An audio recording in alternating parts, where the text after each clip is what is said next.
And then shall that wicked be revealed, whom the Lord shall consume with the spirit of his mouth, and shall destroy with the brightness of his coming. Barakatah Yahweh, Barakatah Yahushai, Barakatah Yahweh, Barakatah Yahushai, Barakatah Yahweh, Barakatah Yahushai, Yahweh Bashim Yahushai. Yah Tawab Aman. Shalom. This is your brother Malcolm. And I want to give double honors unto the apostles and the elders. Salutations unto all my fellow laborers that are doing this work in truth and sincerity, risking their lives and their freedom to do so, now more so than ever.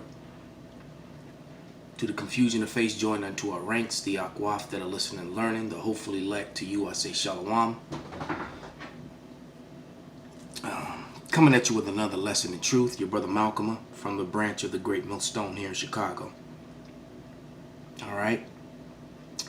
And this is another example of Psalms 64 and 8, which I won't read that scripture, but I'll, roughly paraphrase. You can go read it yourself. It talks about their tongue falling upon themselves, and they tell the truth on themselves. So to set this lesson in order, I'm going to tell you a quick story about reality, about what's happening. I have a Title 4D case that I've been fighting, that I've managed to get into a federal court, proving all points of fraud involved in the case. Filed it in 3 or 4 times, and in January finally got it right and finally got it in the federal court. There's a guy on the internet named Osiris Deception Stoppers who teaches about these things and about the fraud of Title 4D and all the things that is wrong with it, and how it's not lawful, and it's and it's an illegal action that's being pushed as if it's legal. All right, and I'm living proof of that. I have a friend of mine, a really good brother, who's not a lawyer but has a very vast knowledge of law, which through him I've been educated thoroughly. Through him, between him and his brother Osiris, both Israelite men. And this Osiris videos are so on point to where now they're deleting his videos, because a lot of the videos he was giving you the information on how to look up Title 4D and pointed out all the facts about it and how it was never written into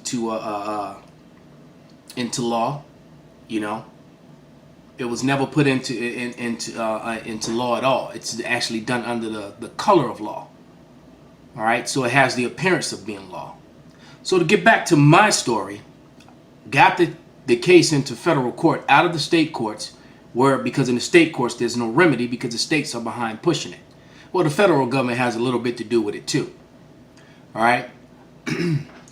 So what they did, when they realized that my paperwork was so on point, because the law is all about having the proper paperwork and documents. The littlest thing and they'll dismiss your case or just set you back. So the feds took their sweet time, because once the case if they would have went into court immediately, then it would have went on record. And even if I had lost this case, it would have been a victory, because there would have been a record of me fighting it and pointing out all the laws, all the information that's involved in my case, all the many different fallacies in the program, and how they're raping and robbing people through finances. All right, through the courts, the lawyers, the judges, the sheriff's departments, everybody's involved with it. Everybody's getting money from it. All right. So what they did was they took their sweet time, and I'm sure they alarmed the state, which my case was in California. So what they did was they transferred my case to a whole nother county.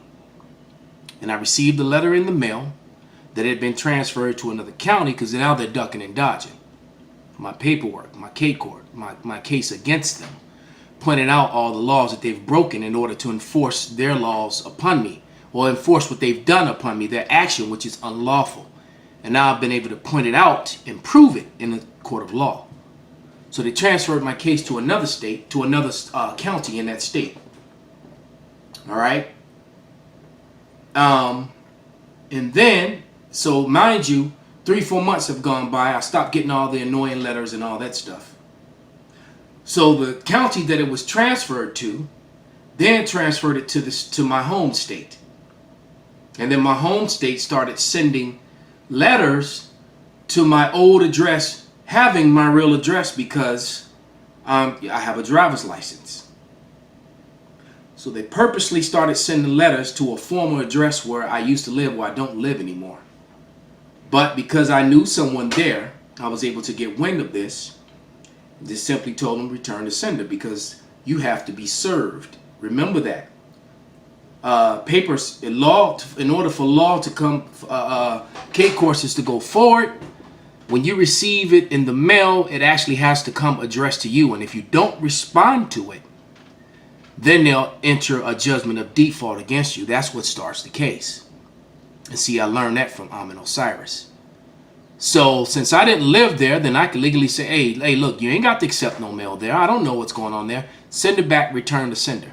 So they kept sending stuff to that wrong address, having my address, mind you.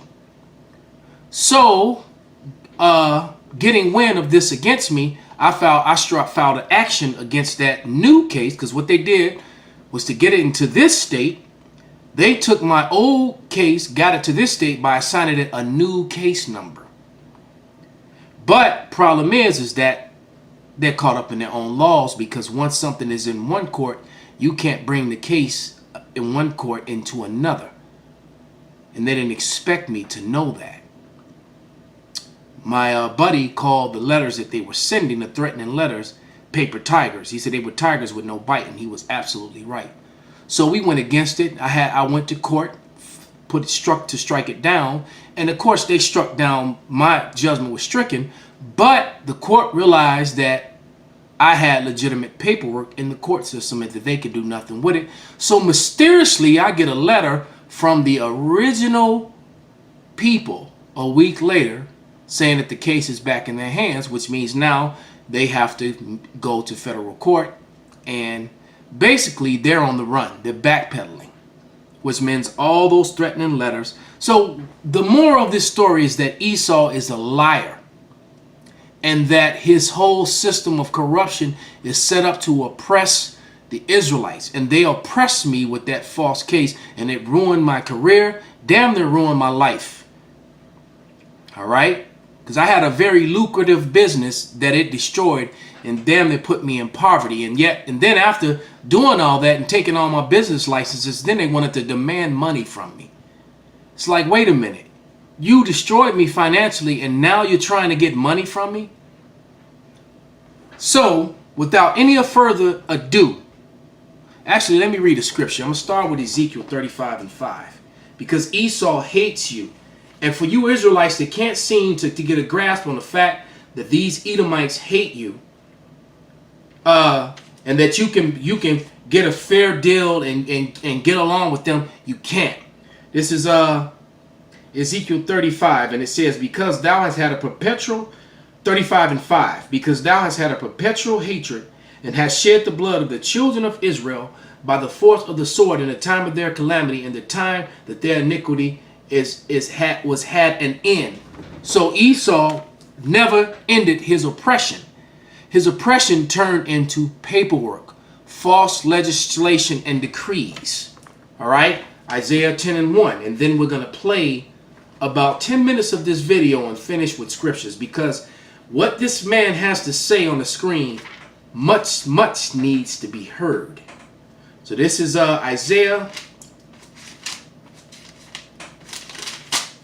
10:1, and it says, woe unto them that decree unrighteous decrees and write grievousness which they have prescribed. And so they prescribe unrighteous decrees and then benefited from it.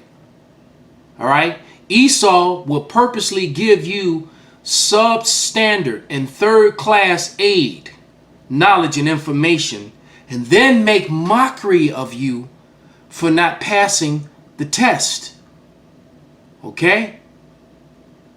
Or for not knowing the information, and he purposely made sure that you failed, which is going to be revealed in this video. All right? So this is from therealnews.com. All right? And the title of the video, so don't be asking me in the comments, What's the name of the video? And the people, it's always someone that says that, and I always say the title. The title of the video is Billions Stolen from Black Families by Predatory Lending. All right? Pause it and play it 5 times if you have to. Network, I'm Mark Steiner. It's great to have you all with us. As many of you know, we broadcast from Baltimore, Maryland. One of our most heinous legacies is that this is a city that gave birth to what is known as redlining, intentionally and legally segregating neighborhoods and steering African Americans to buy homes in those neighborhoods at exorbitant prices and through lending contracts, not federally secure mortgages. So you can never really own the home and you'll be in debt forever. Lending contracts. Everything that I was telling you in the opening of this video was about contractual law. All right? And contractual law is not always legal, especially in the case of mine and in the case of this one. Forever, and can't create wealth, though it created wealth in the white world and increasing poverty in the black world. A group of researchers at the Samuel Du Bois Cook Center for Social Equity produced a report about redlining and the seriousness of its consequences. The report's entitled The Plunder of Black Wealth in Chicago, through findings on the lasting toll of predatory housing contracts. It not only tells the history, but details its consequences and its financial toll. And it's part and parcel of the underpinning for many of the arguments on reparations. And I hope this is just the beginning of our conversations about this report and similar things in the coming months. The study was brought to our attention by our guest today, Bill Black, who's an associate professor of economics and law at the University of Missouri, Kansas City, white-collar criminologist, former financial regulator, author of The Best Way to Rob a Bank is to Own One, and of course a regular contributor here at The Real News. And Bill, welcome back. Good to have you with us as always. Thank you. So this report is pretty stunning, both in terms of history, which I think may give more details to the history than maybe some of us knew because of their research. But I think the real importance of this work is to show its consequences. So talk about, and this, because this happens across the country. I always feel there's a synergy between Baltimore and Chicago. One's large, one's small, but have really similar history. So go to the heart of why you thought this was such an important report. Yeah, so this is important in essentially every metropolitan area that had any meaningful black population. Redlining may have begun in Baltimore, but it was a nationwide phenomenon. It was introduced by the U.S. government. It gets its name because literally they would draw with a red pen on a map and not loan or not provide federal mortgage protection to any mortgages issued in that portion of the city. And what it was particularly aimed at was not neighborhoods that were already majority or almost exclusively black, but any change from an area that used to be overwhelmingly white to a area that was desegregated. The theory of this was, oh my God, prices will collapse because of white racism if somebody who's black moves into the neighborhood, and we, the federal government, are guaranteeing the lenders against losses. The lenders will suffer significant losses. They'll pass them on to us. So what he's telling you is that your government is racist. All you people who vote Democratic and Republican and you want to go and be policy makers and all these women that are getting into politics and trying to work with these devils on the screen with these Edomites, the whole system is not for you. All right? And the one who joins unto them the most is the Israelite woman, which helps speeds up the oppression of their people, especially their men, but they don't really care. The majority of them, not all of them, but the majority. They join unto Esau and help promote his plans. But I'm going to read a scripture. This is Proverbs 26 and 25, and it reads, "When he speak of fair, believe him not, for there are 7 abominations in his heart, whose hatred is covered by deceit. His wickedness shall be showed before the whole congregation," as you see on the screen.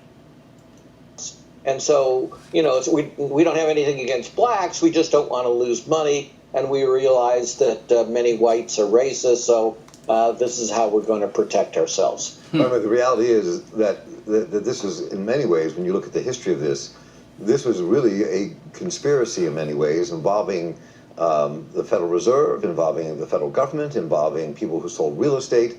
And, and they did hate black people. I mean, they really disliked black folks. And it was pretty clear to me that these were not do-gooders trying to help the world. And they right? Hey, this is Ecclesiastes 10:8. Because of unrighteous dealings, injuries, and riches got by deceit, the kingdom is translated from one people to another. Through unrighteous decrees and paperwork, through contractual law, not law, not constitutional law, government law, but through contractual law. This is how they get around your rights and all that sort of thing. Like Title 4D, it's contractual law, not government law. All right? Remember, Title 4D was never enacted into positive law. It is contractual law under the color of law, which is fraud, which is how you beat it. That's why they're deleting that brother Amon Osiris's deception stoppers, all his videos, but 2 or 3 are left on his channel. All right? I can't find any of his videos anymore. Why? Because he truly, what he says, his motto is true. They were the only child support education people on YouTube, on the internet, period. And now they're deleting his videos because people are defeating Title 4D fraud through his guidance, what he was teaching you true law and how to get around their lies.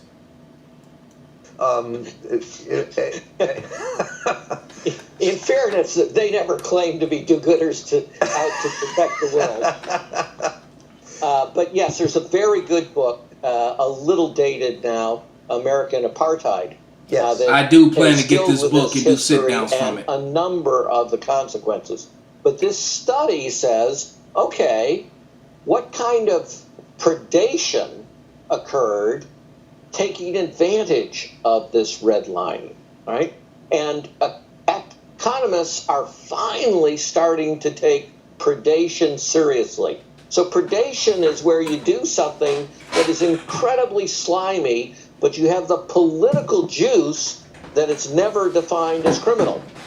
All right? So predation in this sphere is not something that is less nasty. Title 4D is complete and total predation, but it's not considered against the law.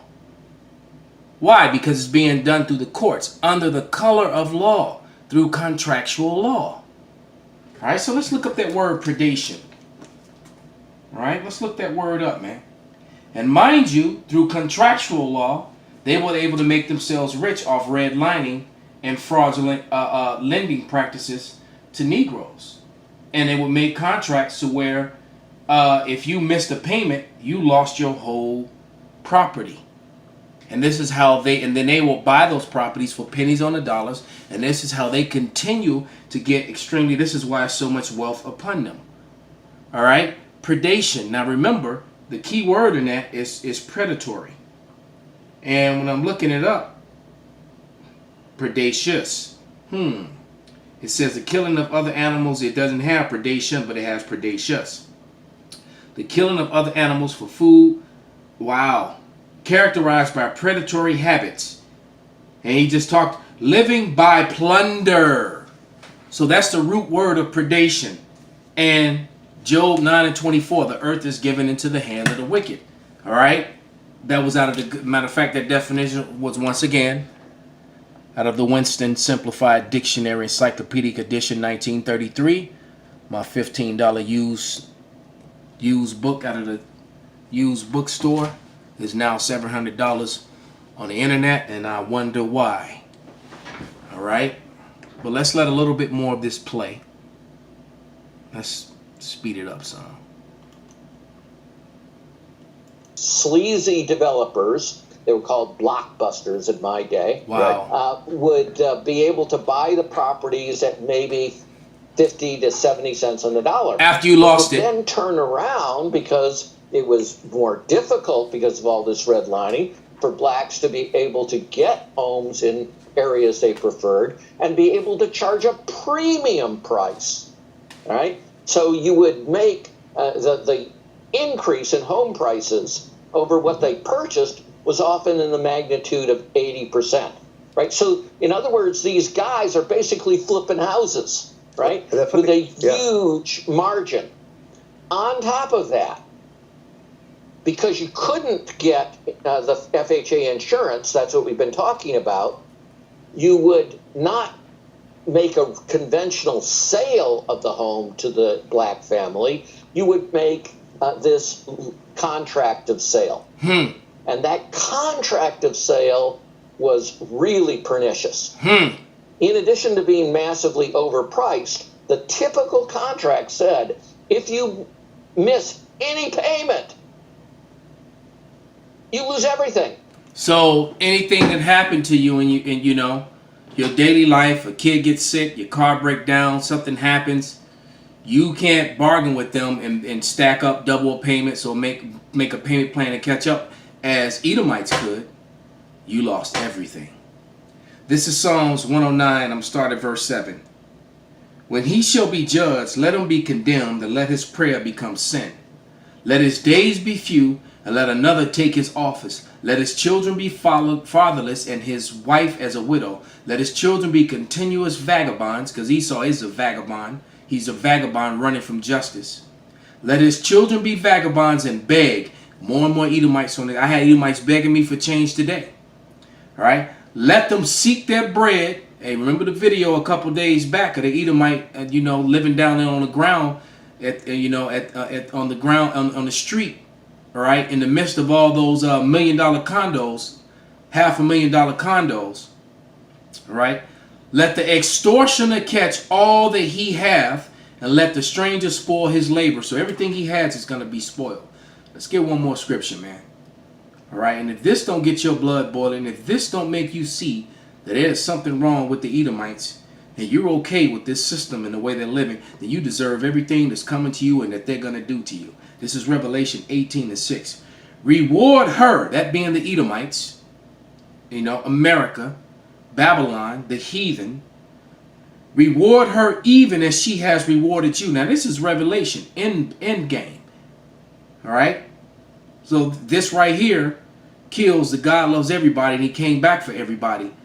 All right. Somebody is in trouble. Reward her even as she has rewarded you, and double unto her according to her works. And the cup which she hath filled, fill unto her double. So you can go back and read about the atrocities of the history that was done to the Israelites here in America and around the world. And you Edomites are going to receive double of that. Call halal Yahweh B'Shem Abishai, B'Hashem Rakak Wadash, Wa Abad Babal.